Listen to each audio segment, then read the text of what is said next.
Welcome to Donmar TV News Channel, mga balita sa buwan ng Nobyembre.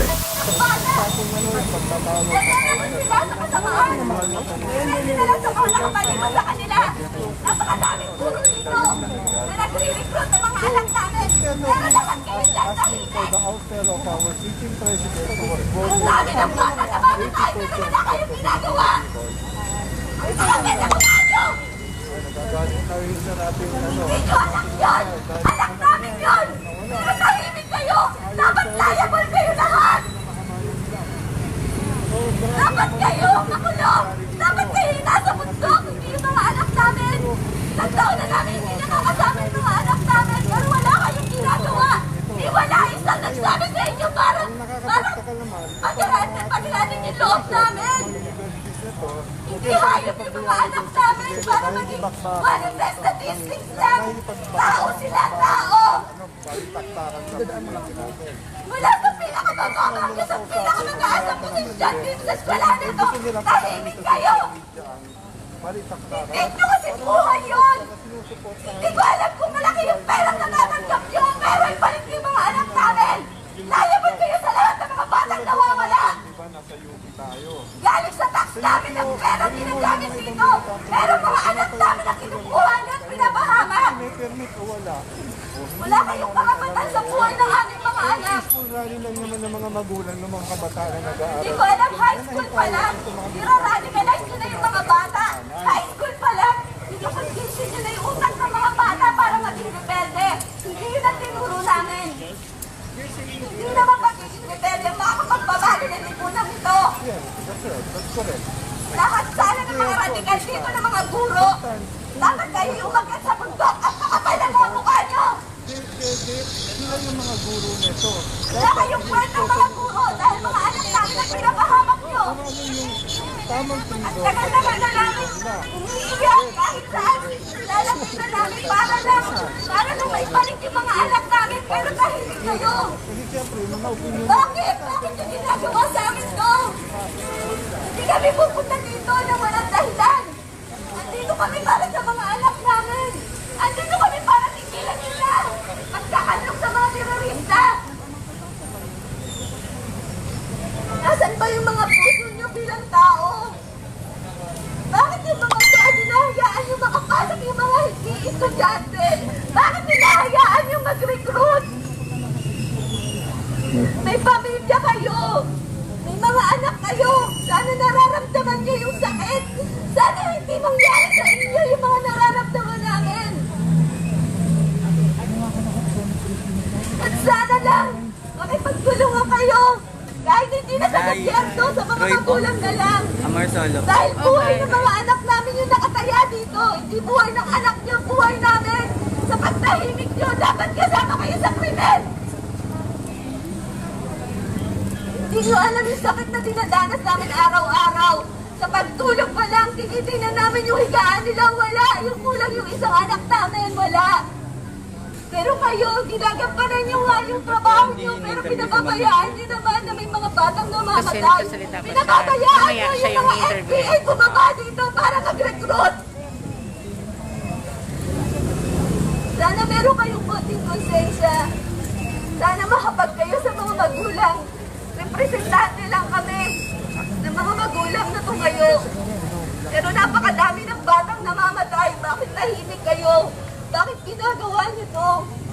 Kayo ang guardia. Kayo ang dapat na nagpuprotekta sa mga kabataan. Pero kayo mismo yung nagsasabi. Wala kayong ginagawa. Sa pamunaan ng eskwelahan ito, hindi ko alam kung anong klaseng pamunuan ang meron dito na hinahayaan na lantaran ng pagre-recruit. Wala kayong ginagawa. Sana maki-involve din kayo lalo na sa social media. Ginagamit lagi ang eskwelahan. Bakit hindi nyo mahuli yung mga yon? Eskwelahan nyo lagi ang pangunahing nagre-recruit. Bakit hindi nyo hulihin yon? Bakit hindi ko po inaano ang mga kayo. Hindi ko nga alam ang mga pangalan nyo pero nakikiusap kami sa inyo. Ang mali ay isang mali. Buhay po ng mga bata yun. Buhay po ng mga anak namin yun. Sana magkaroon kayo ng konsensya na lang na huwag hayaang mapunta sa kung saan yung mga bata, huwag hayaang napakadami na pong namamatay. Alam niyo naman yun. Sana po magkaisa po tayo. Sana magkaisa ang lahat ng mga naandito na namumuno.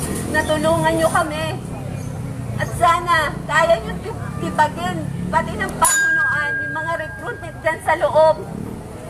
Yung mga hindi na freedom of expression ang ginagawa nila, ang pagtatapon ng mga upuan. Dapat meron kayong pangil para ipatupad yung mga ganong gawain na mali. Dapat hindi nyo hinahayaan gawin yun. Dahil marami pong buhay ang naano nila nakukuha sa pamamagitan ng propaganda. Doon nagsisimula lahat. Doon din nakakakuha sila ng kabataan. At sana po, tigilan na. Sana po, bilang gwardiya, kayo mismo nagre-report sa pamunuan. Kung hindi man makinig ang pamunuan nyo, i-report nyo sa pulis. Tulong nyo na lang po yun sa aming mga magulang. Yan lang po.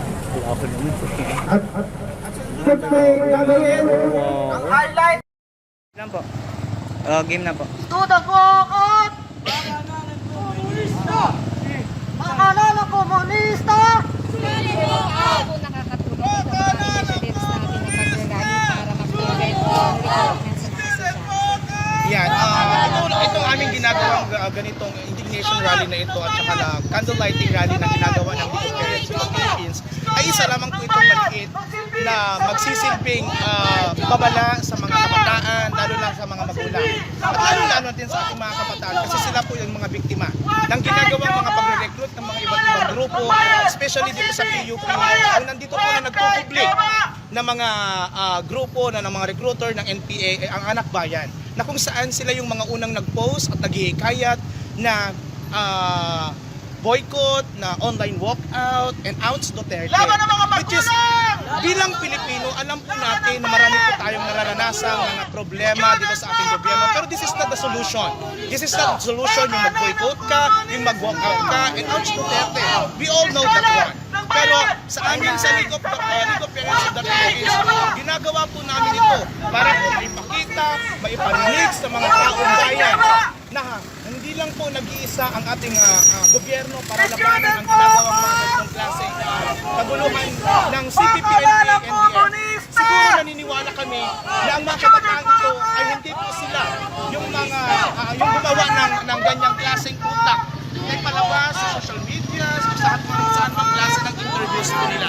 Siguro alam namin, yan po talaga ang katotohanan na si Joma Sison ang may pakana ng lahat ng ginagawa nila kasi gusto niyang guluhin ang gobyerno natin, gusto niya nang maging komunista ang ating gobyerno.